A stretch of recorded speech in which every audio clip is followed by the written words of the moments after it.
Hey, what's good? It's Avram Gonzalez here with the ultimate Google business profile guide for solar companies. You're here watching this video, this presentation right now because you're interested in unlocking the power of Google My Business, now known as Google Business Profiles, to help generate more leads and qualified prospects for your solar company.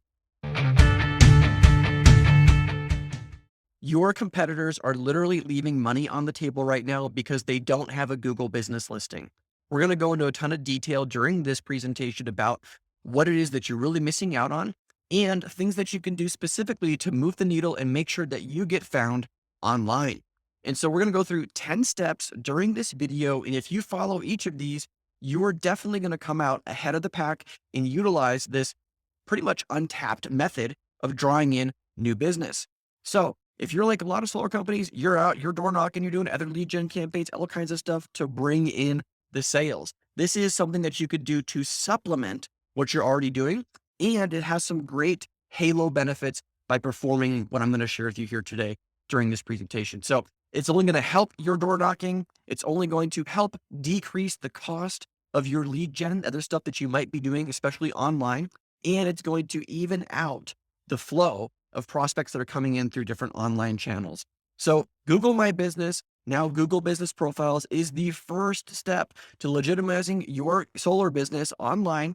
And so you should know 85% of people start with a Google search before they begin the buying process of doing something. So literally, you're selling solar, you know that 75, 85% of all the people you talk to are doing some kind of research online before you ever knock their door or before that lead ever hits that Facebook ad. Okay. They're looking online. And if you can position yourself appropriately, Google Business Profile being the first touching point, you then stand a chance at this huge number of people that are searching online.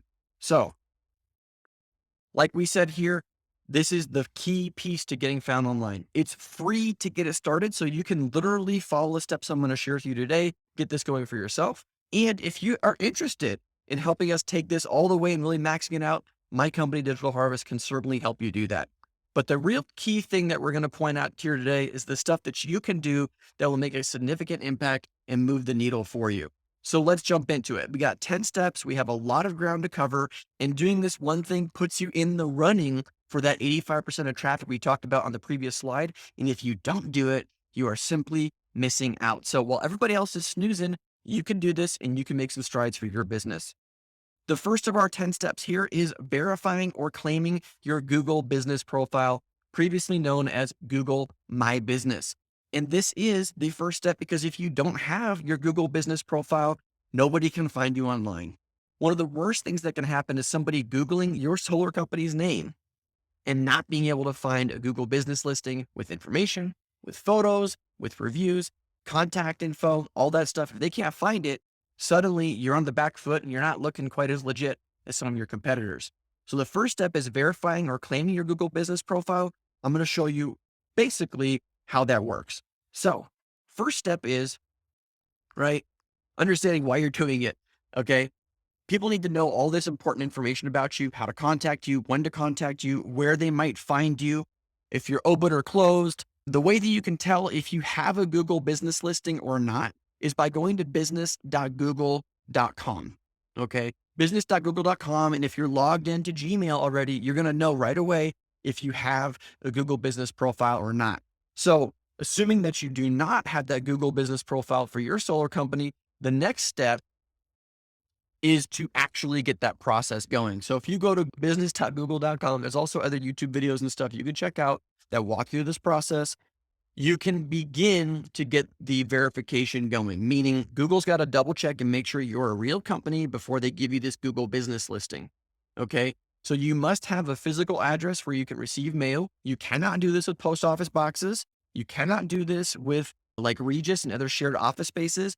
You might be able to get away with it short term, but long term, this listing is going to get flagged by your competitors. It's going to get suspended by Google and you're not going to be able to get it back. So even if your place of business is not a place that people can come and visit, but it's like maybe a home office and you do things virtually, whatever it is, you have to have an address to send that postcard. And then you have the option later to hide or to show where that postcard has been verified. All right. So you need a physical address to receive the mail and you need a Gmail address that is going to be tied to this particular listing.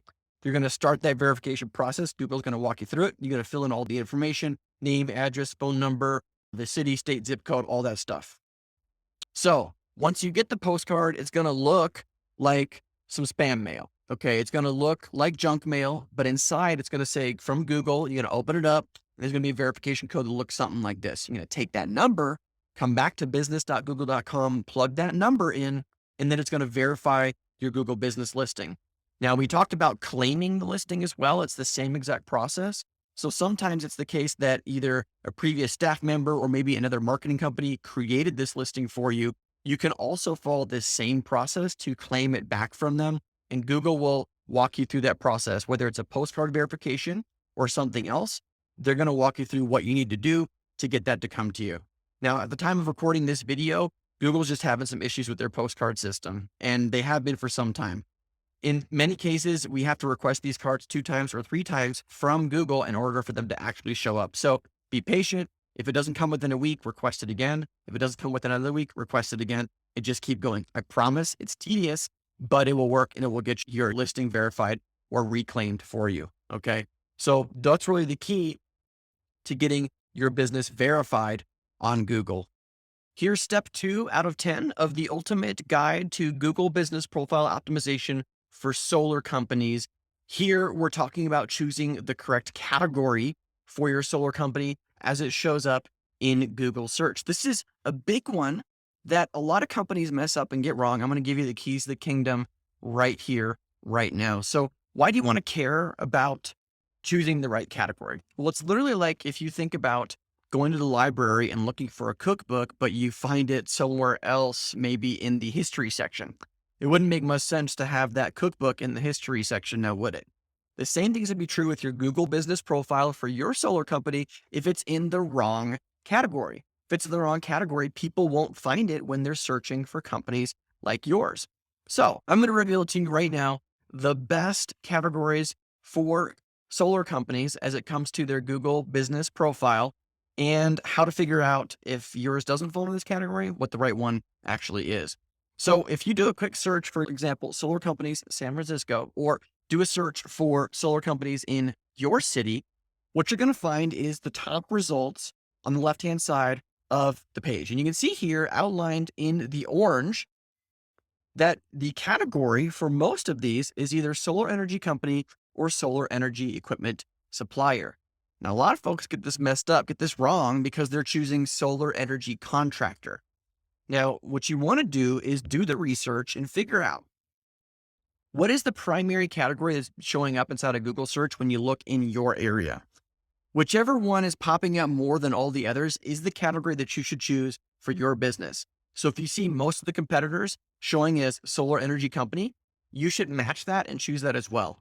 You can still choose secondary categories like solar energy equipment supplier or solar energy contractor, I think is the other one, as your additional categories, but you want the primary one to be the one that's the same as everybody else. So do the research for your company, figure out what it is, and then make this big change.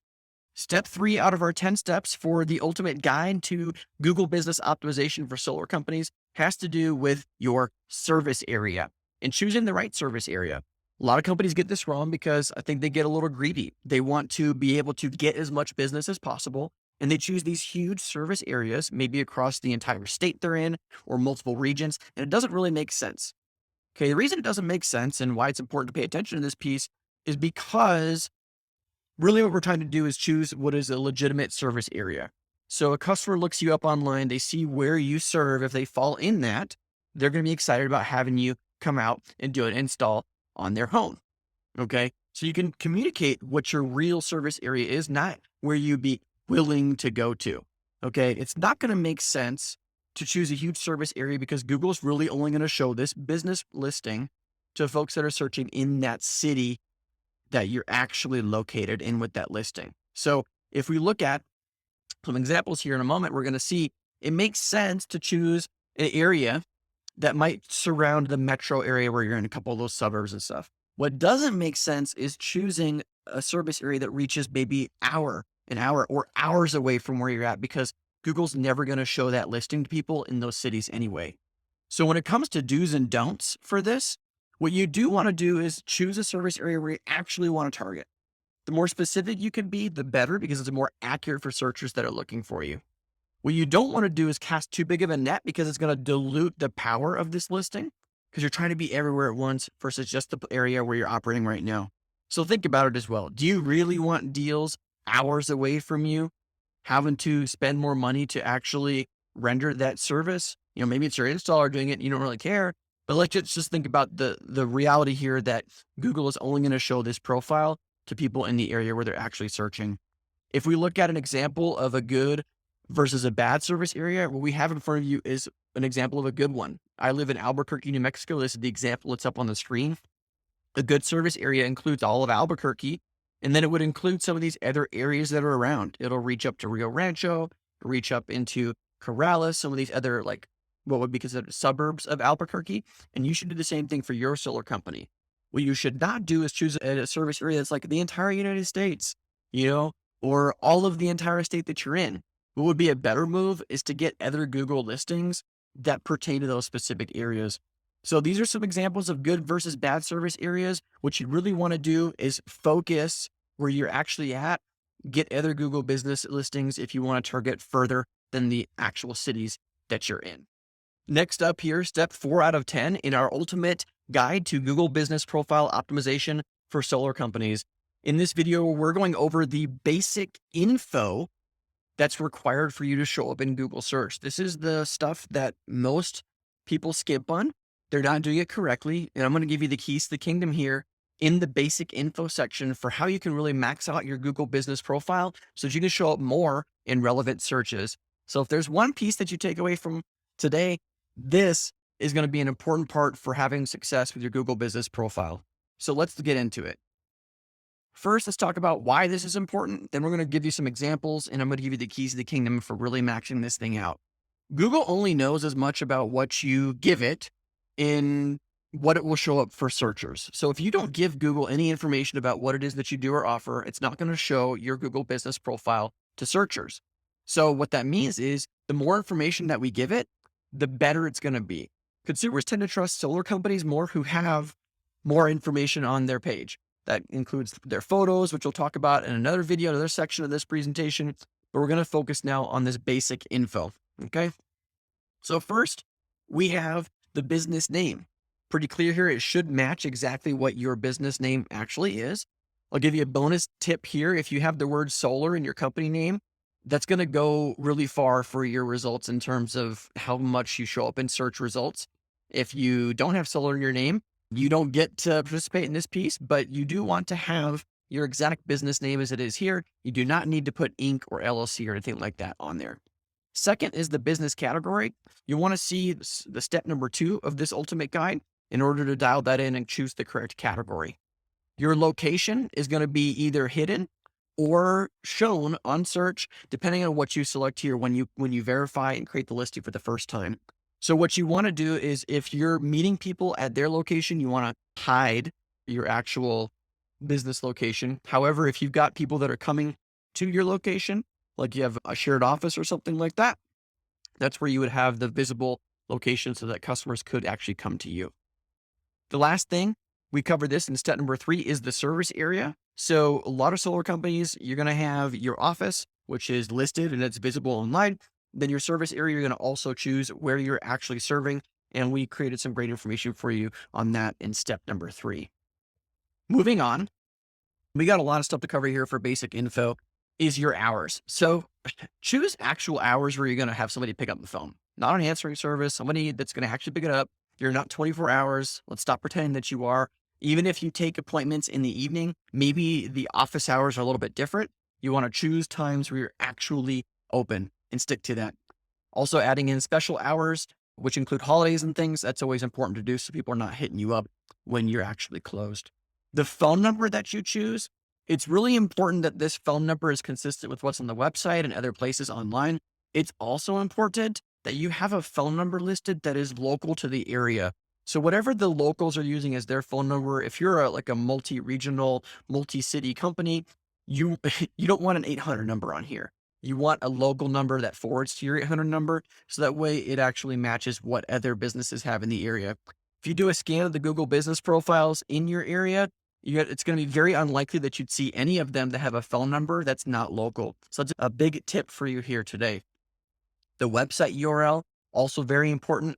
We've got other videos documented on our YouTube channel where we talk about the website URL and where you should actually point this URL, because it's not always the home page, but that's another subject for another day. Products and services, we're going to get into this in step number 7 because it deserves its own section to itself. There's so much that you can do here. Just know that you want to fill it out as much as possible. And we're going to go into more detail about what might be included there in step number 5. Attributes is a section that's always growing and changing here with Google. Again, the theme here is the more you fill out, the better. So attributes is where you would say that your company identified as Black owned, women led. There's even sections here about COVID for when all that craziness was going on. They're always changing this, updating this. As a matter of fact, there's also a veteran led attribute that you can include as well. These are things that your customers will find important, and that if you list them on your website, it will show them to your prospective customers, and that'll help increase your conversion, people actually reaching out and calling you. And then there's the description. Okay. This is the section at the bottom of your Google listing that contains the most information that Google uses to decide whether it will show you in its search results. So this part is so important that we're going to actually give you some examples of it and go into further detail about how you can maximize this particular piece. So when it comes to the do's and don'ts of your description, let's talk about those. Okay. So what you do want to do is use all 750 characters that you can possibly use in there. Don't waste any of the space. Okay. You also want to put your heart, your soul, your brand, your message into this description, because it's what people see, and it's like one of the few places where they can see written words on your profile. You also want to utilize as many keywords as possible. We're going to give you some examples of what that actually means in some of the next slides here. What you don't want to do is you don't want to treat this space as the only place you can put info. There's other places where we can put that. Products and services. We'll talk about that in step 7. You also want to just keep this to like your elevator pitch. Keep it really simple and maximize the space. So let's look at some examples here. This is what 750 characters actually looks like. This is a lot of space. And I want to point out some of the key places here that you want to include for your Google business profile for your solar company. So firstly, we use the word solar company, we use the word solar, we use the word energy and efficiency all throughout this description. That's a good thing. We also use the city where the business is located. That's a good thing. We also use the state where the business is located. That's another good thing. I'm going to keep saying that over and over. We also have here the name of the business. That's a good thing. So name of the business, where it's located, who you're serving, maybe even the state that it's located. You also want to put words in here like solar company, solar panels, solar install, repair if you do it, and on and on. We have all these different keywords in here to be found by Google. We also have a little bit of the story, and we mentioned the founder here in this example. So there's even a call to action at the very end, which is very important for people to actually reach out to you and then get more information. So some key takeaways here, just to recap: using the keywords, using secondary keywords like energy savings, solar panels, using as many of the characters as possible, talking about the founder, the owner, the values. Those are things that can create trust and increase the conversion, people actually reaching out to you for a quote. And then mentioning any other ancillary services or things that you offer at the business that people might be searching for as well. We're going to wrap here with a couple of great examples, or a great example from LA Solar Group. Wanted to give them a shout out here because they've got tons of information while also providing more legitimacy. So you get a taste of their brand and their mission. You got their company name in here. They talk about where they're located, San Fernando Valley.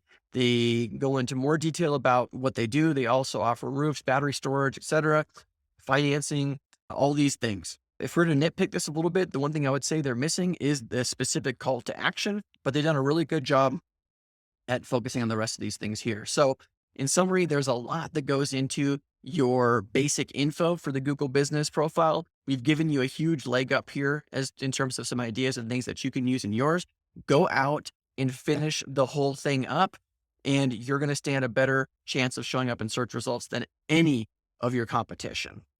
Let's talk about step 5 out of 10 for the ultimate guide to Google Business Profile Optimization for solar companies. Here we're going to look at the services and products section, which is a space where most people ignore, that Google's looking for even more juice and reasons to serve you up to prospective searchers. This is a place where you can really stand apart because most people are not doing it. When it comes to the reasons why we do it, it's pretty simple. If you don't tell people and you don't tell Google what it is you have to offer, they're simply not going to know. And when it comes to the different types of brands and equipment and things that you're installing on people's homes, the more information, the better it's going to be for people to choose you over the competition. So brand names are a really big, important piece here because people are already doing some of their research and they're looking for the company that can give them the thing that they've been looking for researching online. So some different services and things that you could include on your Google business profile would be things like solar panel installation, solar panel repair, if you do that, commercial, if you do that, residential, if you do that, and even something like a home energy audit. Those are things that people would actually be searching for. Those are services that you might actually have that you could include on your Google business profile. And so you have up to 300 characters to use on that section, which is not as much as the full Google business description like we discussed in step number 4, but that's a lot of space you can work with, and you can add as many different services as you actually have to this profile. So the more the merrier, but it has to make sense for what you're actually offering. Now, another bonus tip, if this information also exists on your website and it's reflected in the Google business profile, you're going to get extra juice out of this. So that's a pro tip for you. When it comes to the products, this is where I think it's really exciting for solar companies and Google My Business for solar, right? That's what they used to call it, Google My Business. So when the products, you want to include different panels, brand names, and pieces of equipment that you actually install. So this is where it's really exciting because when somebody's doing a search for something like Panasonic solar panels, or SunPower or whatever it is, if you have this on your Google business profile, then it's possible for you to be found. It doesn't guarantee that you're found, but it makes it possible that you're found for that related search. So like we've mentioned in other sections, more is generally better. It just has to be congruent with what you're actually offering. So don't put a bunch of brands and panels and things on here, things that you're not actually installing, because it won't match the search when somebody comes to you looking for these particular things. Step number 6 in our ultimate guide to Google Business Profile Optimization for solar companies has everything to do with the media and the photos that you add to it. This is a place where you can make huge strides above and beyond your competition because most of them are not putting up enough media to both increase the visibility in search results for the Google Business Profile, as well as create more trust and credibility so that the searcher actually gives you a call, schedules time for an appointment, and getting a quote from you. So let's talk about we talk a little bit about, why this is important, but we also want to give you some examples of what to do, what not to do, and so on and so forth. So when you put up photos that have pictures of your staff, have pictures of your installs, pictures of your office space and things like that, that adds legitimacy to you as a business.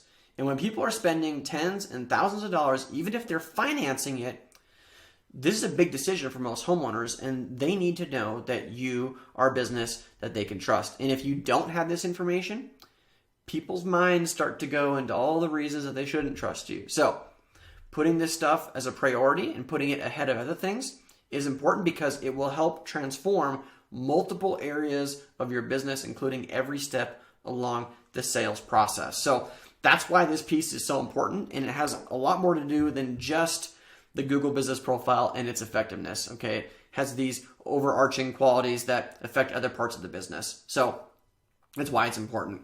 Now, some interesting data that we found in putting together this particular piece for you is the number of people that actually find your Google Business Profile as a result of the images that you put up there. So businesses with 100 images or more get found 700% more than businesses that do not. So most solar companies, I've seen it, done the research, they've got 10, maybe 20 photos, and a lot of them are stock images and stuff that don't make any sense or not real for the business. And then the folks that are crushing it, that are showing up in the map section when you do a search for like solar companies in your area, they got tons and tons of photos. So it's not true everywhere. You're going to find exceptions, but more often than not, more photos is better. On the flip side, businesses that had like one photo were found 65% less than others. So the proof really is here in the numbers. Next up, we have a great example of a company who's doing it right. This is Pep Solar, and I forget where these guys are located out of, but they've done a great job with their Google business listing because they show their team members, they show the owner, they show some of the installs, they show their office space, they show some of the awards that they've received, some of the actual equipment that they're putting on houses. This is what you want to do with your Google business listing, is you want to showcase everything that you can to make your business more real. Now, there are a lot of places where you can upload photos, video, and other media. Maybe that's all the media, okay?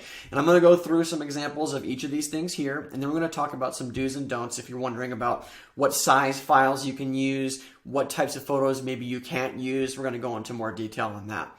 So inside your Google Business Listing Manager, you're going to see under the photo section, overview, and a couple other categories that you can fill and put information into, okay, that you can upload photos to. Now, depending on if your listing is shown as a physical address or the address is hidden, you might have different stuff that pops up here, but the goal is to get at least 50 to 100 photos on here so you can hit the ground running. So in the overview tab, this is where all the photos are going to show up. You're also going to be able to select in there the photo that you want to be front facing to the public, and then Google will decide if it wants it to be that photo or some other photo. They kind of just arbitrarily decide, but that's the main photo that's going to show up. And you'll select that under overview. Video is pretty self-explanatory. You can put any kind of videos in here. At the time of recording this video, you can put up to 60 seconds in length, and that has changed a lot over time. The at work section is where you would include office staff as well as folks in the field. People want to see your team in action. So wearing company garb, all that's important there. Team is exactly what it says. It's where you're going to put photos of the team and pictures of the people that our customers will be contacting and interacting with. Interior is only going to show up if you have a business listing that includes a physical location. So this is where you want to showcase parts of the office. You can take photos of the lobby. You can take photos of things that are on the wall. Sometimes you can prove more legitimacy if you take photos of the compliance posters and things that you might have in the location. I know it sounds cheesy, but it really is true. People do want to see that stuff. Exterior, also self-explanatory. You want to show pictures moving up to the location. You might also take photos of the location from the closest crossroads, intersections, and parking lots that surround the actual place of business so that folks will have a better idea of where they're heading if they're choosing to go to your location. So could say a lot more about this, but we'll leave it at that and go into some more depth here on the next slide on some do's and don'ts. So what you do want to do is have professional photos if you do have them. If you don't have them, that's okay. A smartphone will do. Just pay attention to lighting, making sure that things aren't just too dark and showing up in ways that people can't actually see them. And then you want to read the specifications from Google that are always changing about the guidelines of what you can put up, including the size. Give you an example. If you download a photo from your Instagram and try to post it onto Google, it's not big enough. The pixels are simply not big enough. It's not sized well enough. And you can learn more about the minimum size that you need to upload to your Google business profile on that link that's here in this video below in the presentation and so forth. So in general, smartphone camera photos will always work. What you don't want to use is stock photos because Google will just filter those out in some cases and take them off your profile. In other cases, you won't really get the credit for having it because Google already knows this has been used thousands of times in other places on the internet. It's not actually yours. And you don't want to use photos that have a bunch of text or screenshots of things because Google will also strip those off your profile. So think about things like folks will want to put testimonials on as photos, but there's got too many words in it. So those oftentimes don't work. Less than 10% is the common rule of thumb. So in summary, get as many photos as you can, use all the different categories you have available, and then follow these do's and don'ts, and you should be in a really good place when it comes to the photos in media that you're uploading to your Google business profile for your solar company.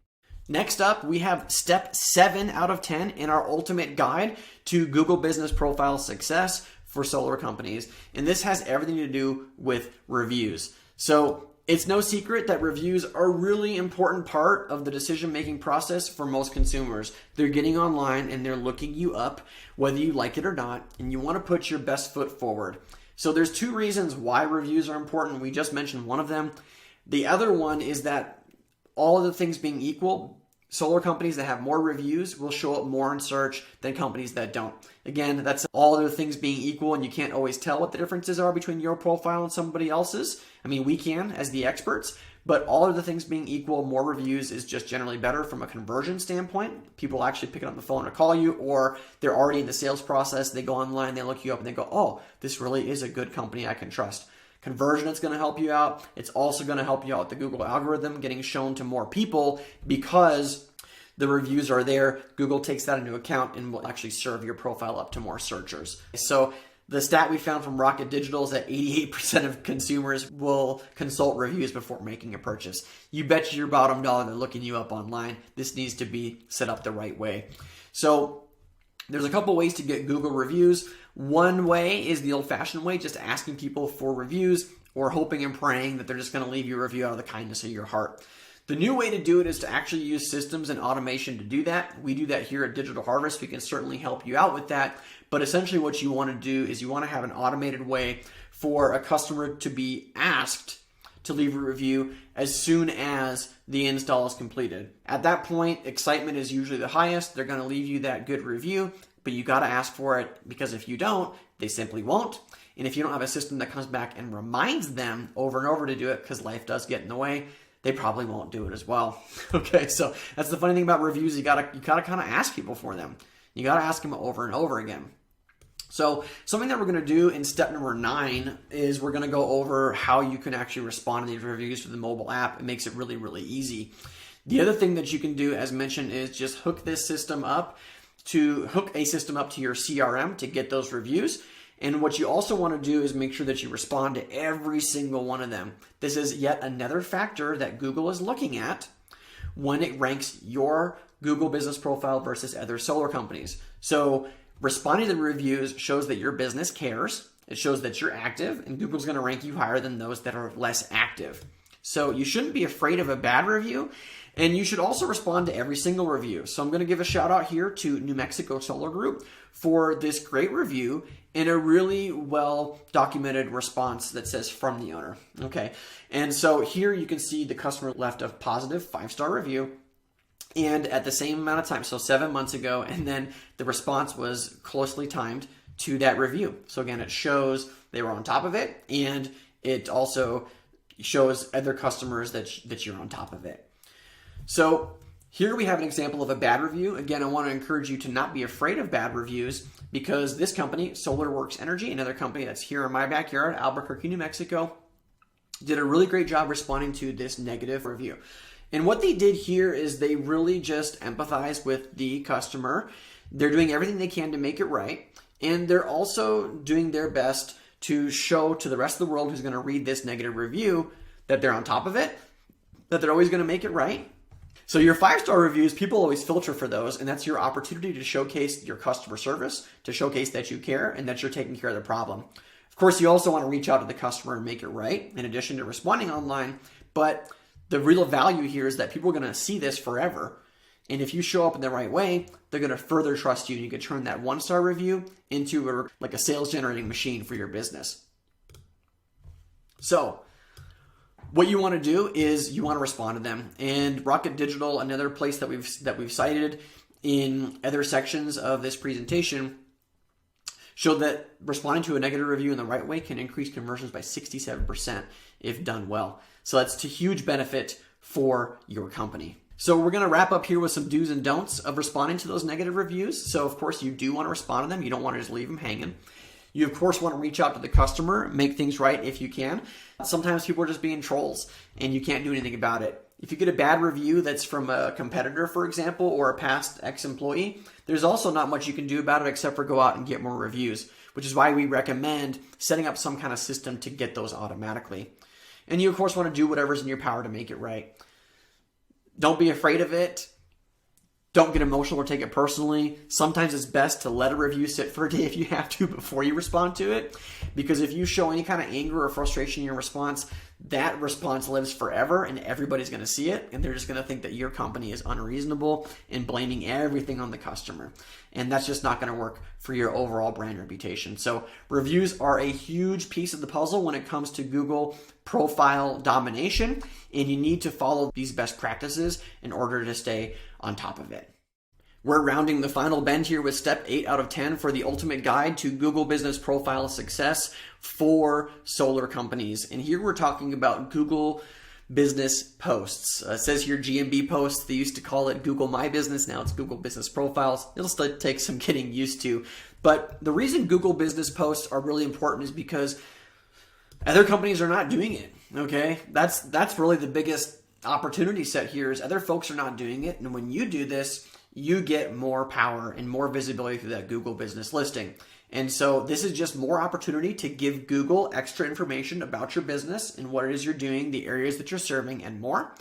And it's going to prioritize you over others who are not doing this, all other things being equal. So let's continue looking at some things that are important for moving the needle as you go out and you start creating Google business posts. Now, this is a lot of work, and this is something that we do at Digital Harvest. We can take the hard work out of it and just automate this for you and take care of it. But I'm still going to walk you through in this video how to do this from your computer or from the Google Business app. I'm going to give you the quick steps here on how to do it and some best practices. So inside your dashboard, when you log into business.google.com, we mentioned this in other videos, other parts of the presentation, you're going to see on the left-hand side where it says posts, and this is where you can actually do the updates. You can do this from mobile or from desktop. Go under post, and you're going to see all the same information. It may just look a little bit different on your computer. Once you create the post, you're going to be presented with a couple of different options for what goes into that post. You've got your COVID-19 updates. You've got regular updates, offers, events, products, other kinds of things. They're useful for different reasons. And we're going to go into some more detail here on these next slides. So once you create that post, you choose what you're going to do. This is where you'll be able to add things like the photo, the actual title of what it is that you're offering or talking about, and some more information about it. You can choose from a lot of different things. So first, you're going to add a photo or video. So you want to use some kind of spruced up graphic or original photo that maybe you've used on the rest of the business listing. Turn that into a Google business post. If you don't have any text or anything on it, that's okay. You can always add things to this later as you improve your game moving forward. You also want to make sure that you include the button and button link. On here, it'll show you that it says that it's optional. I would encourage you to not treat it as optional. You want to create the opportunity for people to click through to your website and get more information. So this is just an extra hack. You want to add this into your flow if you haven't done it already. Next, you want to use hashtags. So hashtags aren't just for Twitter and for Instagram. Hashtags also are something that Google looks at, and will treat it like your keywords that are on the page. If you're used to or heard about ranking your website on Google, the same sort of information is going to be true using hashtags. You don't want to go crazy with it, but I would suggest some hashtags that are like you see here in front of you. So for a company in Miami, you might use a hashtag on your post that says Solar Panels Miami, Solar Company Miami, or Clean Energy Miami, or all of those, so that you can have this post helping your Google business profile show up more in searches in Miami. Last thing you might be wondering is, like, where do these Google posts show up? This is also something that's always changing, and we've seen Google kind of turn these on and off in different circumstances in the past. But generally where they show up is on the Google business listing under the section you can see highlighted on your screen right now, under that description we talked about in one of the previous steps. So they'll show up there. Sometimes they don't show up there, but don't worry. Google is still paying attention to these posts and giving your business listing credit for having done them. So like we've mentioned in other parts of this presentation, more is generally better. More is generally better. So if you can put more energy into this, it is going to move the needle for you versus putting less energy in. Now, in terms of the importance of Google business posts versus other activities, I would say this is one of the ones that ranks a little bit lower down, but if you've done everything else right, it's the next place to focus, and I would spend some time doing this. So if you don't have somebody doing this for you already, this is a place where we can help you, but hopefully this introduction to this and some best practices is helping you launch in the right direction. Here we go. Step 9 of 10 in our Google Business Optimization Guide for solar companies is installing the Google My Business app. Now, at the time of recording this video, Google has plans of phasing this app out and just merging everything together with your Google Maps application. And in the meantime, though, we're going to talk about the benefits of having this installed on your phone beyond just some of the obvious things that you might recognize. So, firstly, we know that you're on the move. It's going to be easier to access a lot of information from your phone, but there are specific things that you actually can only do or a lot easier to do from the Google Business app. One of those is responding to messages. Another one is responding to reviews. And one that people don't realize, the only way you could do it through the app is responding to Q&A. There's this Q&A section you might have noticed on your Google Business profile. You can only respond to those questions via the app. And so those are some of the reasons that this is such an important part of the puzzle, why we included it here in our steps to success for Google My Business for solar companies. So beyond just the obvious, these are some of the reasons why you want to do this for yourself. The easy way to do this, of course, is just go to the App Store, download it from the App Store or the Play Store, download it, sign in using Gmail, and it'll start pulling everything together inside one place where you can manage it seamlessly. Again, this is something that's getting phased out right now and will seamlessly come together in one place. But for right now, this is where you're going to go and you can check things out on the fly, including the analytics and things we're going to talk about in step 10, as well as being able to upload photos on the fly, create new Google Business posts. Everything you can do inside the Google Business app can make it seamless for you to do on your phone versus having to wait to get onto the desktop. And that's about it for installing the app and using it. Step number 10 in our ultimate guide to Google business success for solar companies comes down to the insights. So in previous steps, we've talked all about what to do to get it set up and optimized so you can start attracting new business and further convert more prospects into appointments and sits. And in the insights, we're going to look at how effective your efforts are. There's a saying that we live by here at Digital Harvest. It's what you measure grows. And so if you take some time, maybe once a month, to check on your Google Business Insights, whether it's via the app on your phone or via your desktop, you want to understand the data, what it's telling you. And that's what I'm going to go into here in the next few slides. If you understand what it is you're trying to achieve and you understand what it is you need to do to pivot or make changes, then you've really got the power in your hands to make moves with Google My Business. So when you go into your Google Business profile and you click on the Insights tab on the left-hand side of the screen, there's going to be a bunch of information that it breaks down for you. We're going to cherry pick a couple of those things that are most important for you to pay attention to. The first one is how customers search for your business. You'll see a pie chart that looks something like this, and it'll be broken down with up to 3 different sections, colors denoting each section. We're going to move from top to bottom here on this screen, starting with direct searches. What is this measuring? This graph is measuring all the people that found you as a result of their searches. And so direct searches mean these are the people that found your Google business listing because they typed in your business name or like the address of your business, and then they found your listing. So that's one group of people. That's not really going to tell you much about how this listing is performing. What it is going to tell you, though, is how all of your offline methods of promoting the business are working because people find you directly through that search. These discovery searches, the second piece that's right here, are people that are searching for solar panels, solar companies. They're searching for solar related search terms online, and then they're finding your business. So this blue section is the one that you really want to see growing and becoming bigger and bigger over time, because that's new people coming and finding out about the business that didn't know before. Your branded searches are related to people looking for the brands that you've loaded up in the product section of your Google business listing, as well as the brand name of your company. Okay. So that's what these things are measuring. Blue is really where the action is at in widening the number of people that are finding you through related searches. So next up, we have the where customers view your business on Google. In this chart, you can gear it towards 1 month, 3 months history. That's about as far back as this goes. And it'll show you how people are finding you on Google. And so it's broken down by listings. It says listing on search versus listing on maps.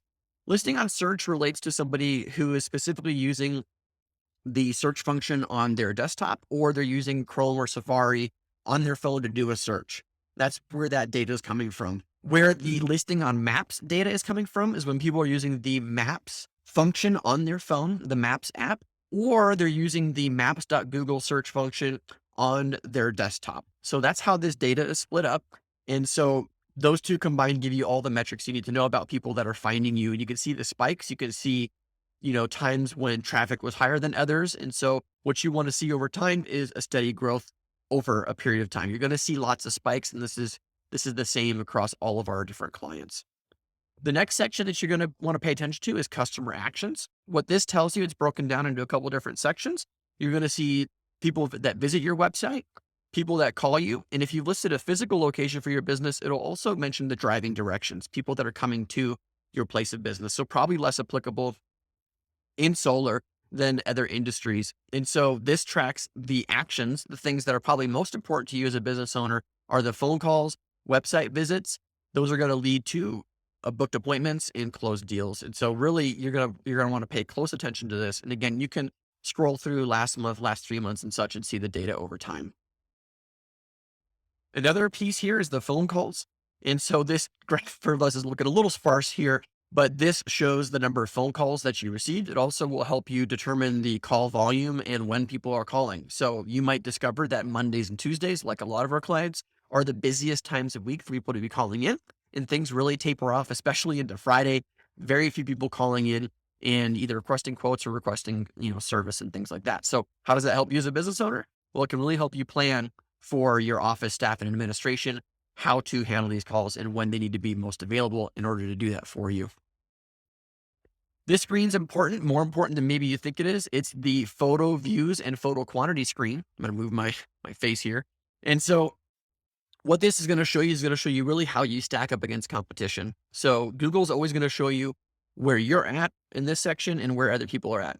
In previous sections of our ultimate guide to Google My Business for solar companies, we talk about how photos are intrinsically related to your visibility and conversion of your Google business profile. And that's why this screen is so important, because all other things being equal, companies that have 100 photos or more are going to perform way better than solar companies that don't. So this will actually track how many photos you've put up on your listing, and it'll also compare you to other companies in this bottom chart. This bottom chart isn't showing the competition here, but on yours, it probably will. Okay. And it'll say if you are above or below the competition. So if you're below, of course, that means it's time to upload more photos, and you can make that a better practice moving forward. So this is one of the things that's really easy to control and move up and down. If you want more results, start adding more photos. That's one of the big levers you can pull on to change up your success. So if you want to dive even deeper on insights and get a better understanding of what's in there, what all the data means, we didn't go into everything here in this video, just gave you the top level insights that are important for you to understand what's happening with your solar marketing and what's happening with your Google My Business.